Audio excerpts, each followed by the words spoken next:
के मामले में जो इंडेक्स में किशनगंज का 37वां स्थान है और सचर कमेटी की रिपोर्ट और गठन कमीशन के आधार पर यूपीए 1 की सरकार ने एक फैसला लिया कि देश की अकलियतों और दलितों को ऊपर उठाने के लिए शिक्षा के मामले में कुछ परिवर्तन किया जाए और एएमयू की 5 शाखाएं खोली जाए। महोदय, आपको सुनकर हैरत होगी कि केरल जो विकसित है उसने 392 एकड़ जमीन देकर अलीगढ़ की पढ़ाई वहां पर शुरू हो जाती है।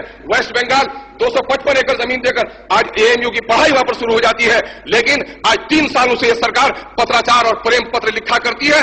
एक लेटर यहां से VC को जाता है, VC का एक लेटर बिहार सरकार को आता है। कभी कहते हैं 100 एकड़ जमीन देंगे, कभी कहते हैं 250 एकड़ जमीन देंगे, कभी कहते हैं 3 टुकड़े में जमीन देंगे। महोदय, 26 नवंबर 2008 में चिट्ठी आई वाइस चांसलर की बिहार गवर्नमेंट के नाम से कि एएमयू के लिए जमीन दीजिए। हम विकास की बात करते हैं, न्याय के साथ विकास की बात करते हैं और विपक्ष ने हमेशा सहयोग किया है कि विकास के मामले में वो देशद्रोही होगा जो साथ नहीं देगा विकास का, वो देश का नहीं, वो इंसानियत का दुश्मन होगा।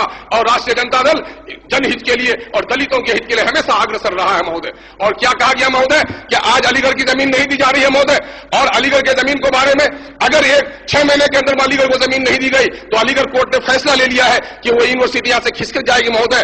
अलीगढ़ में जो सबसे पहला लड़का BA पास किया था महोदय, वो लड़का मुस्लिम नहीं था बल्कि नन मुस्लिम था महोदय। आज भी अलीगढ़ यूनिवर्सिटी में 62% लड़के जो नन मुस्लिम होते हैं प्रोफेशनल कोर्सेज में वही पढ़ते हैं। लेकिन ये सरकार न जाने किस दबाव में आ गई है कि अलीगढ़ यूनिवर्सिटी को जात पात और सांप्रदायिक का रंग देकर के अलीगढ़ को जमीन नहीं दे रही है। महोदय, हम आपसे विशेष निवेदन करना चाहते हैं कि बिहार का विकास अगर न्याय के साथ विकास होना है तो अगर नालंदा में जमीन दी जाती है 488 एकड़ तो अलीगढ़ को भी जमीन दिया जाए महोदय। ये किशनगंज का विकास नहीं है, ये अल्पसंख्यकों का विकास नहीं है, ये बिहार का विकास है, ये मानवता का विकास है महोदय। इस पर भी हम आपका ध्यान देना चाहेंगे।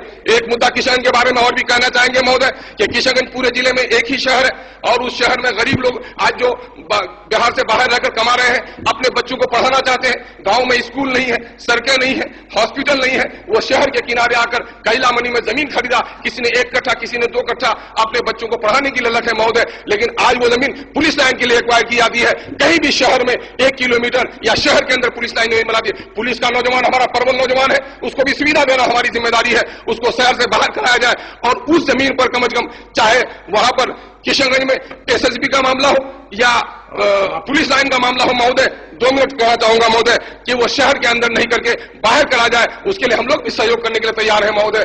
महोदय, मैंने जिन बिंदुओं को उठाया है इन बिंदुओं को सामने में रखकर अगर आप चाहे तो सरकार को निर्देशित कर सकते हैं हुजूर कि यहां पर आज सिरे से बिहार में एक मरतबा फिर लैंड रिसोर्स मैनेजमेंट की जरूरत है कि आज सरे 9 यह सोचा जाए। सामाजिक परिधि बदली है, सामाजिक व्यवस्थाएं बदली है, आज भी गरीबों का अगर यही हाल होगा और अगर भूमि सुधार का काम नहीं हुआ, सिर्फ कल्पनाओं में, सिर्फ भाषणों में, सिर्फ नारों में, सिर्फ डेटा के जरिए से अगर हमने जनता को धोखा देने का काम किया महोदय तो कुर्सी आती है और चली जाती है, सरकारें बनती और चली जाती है। हमें देश से प्रेम रखनी है, यहाँ के दलितों का उत्थान करना है। जब तक समान विकास नहीं होगा, दलित अल्पसंख्यक या अगड़े पिछड़े जगह जब तक समान विकास नहीं होगा, हमारा देश विकास नहीं कर सकता है, मानवता का विकास नहीं हो सकता है। हम समझते हैं कि वही सरकार देर तक जिंदा रहती है जो न्याय के साथ चलती है। हम कुर्सी की तरफ नहीं देखते हैं, हम न्याय की आपसे गुहार लगाते हैं कि न्याय के अनुकूल जमीन के झगड़े निपटाए जाए ताकि कोर्ट का मामला भी घटे और बिहार में तमाम तर जाति पाति से उठकर